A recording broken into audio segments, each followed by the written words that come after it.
ಕೊಡಗಿನ ವೀರ ಸೇನಾನಿಗಳನ್ನು ಅಪಮಾನ ಮಾಡಿದ ವಕೀಲ ವಿದ್ಯಾಧರ್ ಗೌಡ ಅವರನ್ನು ಕೊಡಗಿನಿಂದ 6 ತಿಂಗಳ ಕಾಲ ಗಡೀಪಾರು ಮಾಡಬೇಕೆಂದು ಆಗ್ರಹಿಸಿ ಕೊಡಗು ಸರ್ವಜನಾಂಗದ ಒಕ್ಕೂಟವು ಡಿಸೆಂಬರ್ 12ರಂದು ಕೊಡಗು ಬಂದ್ಗೆ ಕರೆ ನೀಡಿದೆ. ಮಡಿಕೇರಿಯಲ್ಲಿ ಸುದ್ದಿಗೋಷ್ಠಿಯಲ್ಲಿ ಮಾತನಾಡಿದ ಒಕ್ಕೂಟದ ಸಂಚಾಲಕ ರಾಜೀವ್ ಬೋಪಯ್ಯ, ಫೀಲ್ಡ್ ಮಾರ್ಷಲ್ ಕಾರ್ಯಪ್ಪ ಹಾಗೂ ಜನರಲ್ ತಿಮ್ಮಯ್ಯ ಅವರ ಬಗ್ಗೆ ಅನುಚಿತ ಸಂದೇಶ ರವಾನೆ ಮಾಡಿರುವ ವಿದ್ಯಾಧರ್ ಒಂದು ಜನಾಂಗವನ್ನು ತುಳಿದು ಮತ್ತೊಂದು ಜನಾಂಗವನ್ನು ಎತ್ತಿಕಟ್ಟುವ ಮೂಲಕ ಜಿಲ್ಲೆಯಲ್ಲಿ ಅಶಾಂತಿ ಮೂಡಿಸಲು ಪ್ರಯತ್ನಿಸಿದ್ದಾರೆ. ಹೊರಗಿನವರು ಬಂದು ನಮ್ಮನ್ನಾಳುವ ಸ್ಥಿತಿ ಎಂದಿಗೂ ಬರಲು ಬಿಡಬಾರದು. ಅಂತವರನ್ನು ಗಡೀಪಾರು ಮಾಡಬೇಕೆಂದು ಆಗ್ರಹಿಸಿ ಕೊಡಗು ಬಂದ್ಗೆ ನಿರ್ಧರಿಸಿದ್ದು, ಬೆಳಗ್ಗೆ 6ರಿಂದ ಮಧ್ಯಾಹ್ನ 12 ಗಂಟೆಯವರೆಗೆ ಶಾಂತಿಯುತ ಬಂದ್ ನಡೆಸಲಾಗುವುದು. ಮುಂದಿನ ದಿನಗಳಲ್ಲಿ ಕಾನೂನು ಹೋರಾಟ ನಡೆಸಲು ಸಿದ್ಧರಿದ್ದೇವೆ. ರಾಜಕೀಯ ನಿಲುವು ತಳೆಯಬಾರದೆಂಬ ಉದ್ದೇಶದಿಂದ ಬಂದ್ಗೆ ರಾಜಕೀಯ ಪಕ್ಷದವರ ಬೆಂಬಲವನ್ನು ನಿರೀಕ್ಷಿಸಿಲ್ಲ ಎಂದರು. ಕೊಡಗಿನಲ್ಲಿ ಜಾತಿ ಮತ್ತು ಮತಗಳ ನಡುವಿನ ವೈಮನಸ್ಸು ದೂರವಾಗಬೇಕು, ಕೋಮು ಸೌಹಾರ್ದತೆ ಸ್ಥಾಪನೆಯಾಗಬೇಕೆಂಬ ನಿಟ್ಟಿನಲ್ಲಿ ಕೊಡಗು ಸರ್ವಜನಾಂಗದ ಒಕ್ಕೂಟ ಎಂಬ ಸಂಘಟನೆಯನ್ನು ಹುಟ್ಟುಹಾಕಲಾಗಿದೆ.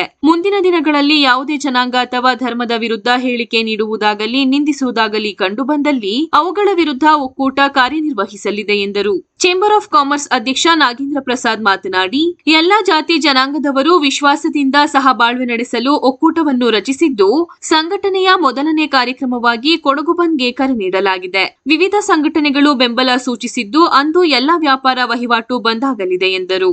ಆಟೋ ಮಾಲೀಕರ ಮತ್ತು ಚಾಲಕರ ಸಂಘದ ಜಿಲ್ಲಾಧ್ಯಕ್ಷ ಮೇದಪ್ಪ, ಒಕ್ಕೂಟದ ಸದಸ್ಯ ಪ್ರಭು ಪೂಣಚ್ಚ ಮಾತನಾಡಿ, ಬಂದ್ಗೆ ನಮ್ಮ ಬೆಂಬಲವೂ ಇದ್ದು ಸರ್ವರು ಇದಕ್ಕೆ ಕೈಜೋಡಿಸಬೇಕೆಂದು ಆಗ್ರಹಿಸಿದರು.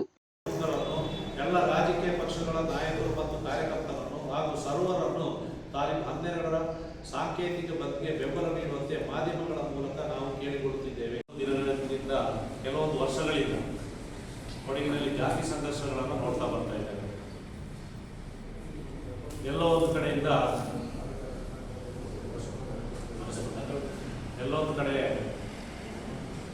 ಯಾರೋ ಒಬ್ಬರನ್ನ ಕೆಣಕಿ ಬಿಟ್ಬಿಡುವಂಥ ಒಂದು ಕೆಲಸ. ಅವ್ರಿಗೆ ಏನೂ ಆಗೋದು ಬೇಡ. ಅವ್ರಿಗೆ ಇಲ್ಲೇ ಅಶಾಂತಿಯಿಂದ ವಾತಾವರಣ ನಿರ್ಮಾಣ ಮಾಡಿ ಯಾವುದೋ ಒಂದು ಜನಾಂಗವನ್ನು ತುಳಿದು ಇನ್ಯಾವುದೋ ಜನಾಂಗನ ಎತ್ತಿಗಟ್ಟಿ ಮಾಡುವಂಥದ್ದು ಪ್ರಕ್ರಿಯೆಗಳು ಅಷ್ಟು ವರ್ಷದಿಂದ ನಡೀತಾ ಬರ್ತದೆ. ನಮಗೆ ಏನು ಯೋಚನೆ ಆಗ್ತದೆ ಅಂತ ಹೇಳಿದ್ರೆ, ಆ್ಯಕ್ಚುಲಿ ಅವ್ರು ಅದು ಮಾಡೋದಿಲ್ಲ, ಒಂದು ಹ್ಯಾಕ್ ಮಾಡೋದು, ಇಲ್ಲ ಬೇರೆಯವ್ರ ಅಕೌಂಟನ್ನು ಕ್ರಿಯೇಟ್ ಮಾಡಿ ಇಂಥದ್ರಿಂದ ಜನರನ್ನ ಬೆಂಕಿಹರಿಸಿ ಬಿಟ್ಟು ಜಿಲ್ಲೆಯಲ್ಲಿ ಅಶಾಂತಿ ಪಡಿಸುವಂಥದ್ದು ಒಂದು ಪ್ರಯತ್ನ. ಇದಕ್ಕೆ ನಾವು ಯಾಕಪ್ಪ ಇದನ್ನ ಒಂದು ತಡೆಗಟ್ಟುವಂಥ ನಿಟ್ಟಿನಲ್ಲಿ ಯೋಚನೆ ಮಾಡಬಾರ್ದು ಅಂತ ಕೆಲವು ಈ ಜಿಲ್ಲೆಯ ಸಾಮರಸ್ಯವನ್ನು ಕಾಪಾಡಬೇಕಂತ ಯೋಚನೆ ಇಟ್ಟುಕೊಂಡಂಥ ಕೆಲವರು ಸೇರಿ ಒಂದು ಯೋಚನೆಯನ್ನು ಮಾಡ್ತೀವಿ. ಯಾಕೆ ಎಲ್ಲ ಜನಾಂಗಗಳನ್ನು ಸೇರಿ ನಾವು ಒಂದು ಉದ್ದೇಶಪೂರ್ವಕವಾಗಿ ಒಂದು ಕಾರ್ಯಕ್ರಮವನ್ನು ಹಮ್ಮಿಕೊಂಡು ಇದನ್ನು ಮಾಡಬಾರ್ದು ಅಂತ ಹೇಳಿ ನಾವು ಫೀಲ್ಡ್ ಮಾರ್ಷಲ್ ಕಾರ್ಯಕ್ರಮ ಮತ್ತೆ ಜನರಲ್ ತಿಮ್ಮಯ್ಯವರ ಅವಹೇಳನ, ಇವತ್ತು ಮಾತ್ರ ಅವಹೇಳನ ಆಗಲಿಲ್ಲ.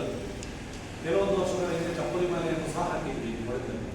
ಆವಾಗಲೇ ಇದಕ್ಕೆ ಬಿಗಿ ಆಗಿದ್ದರೆ ಇವತ್ತು ಈ ವ್ಯವಸ್ಥೆ ಆಗ್ತದೆ.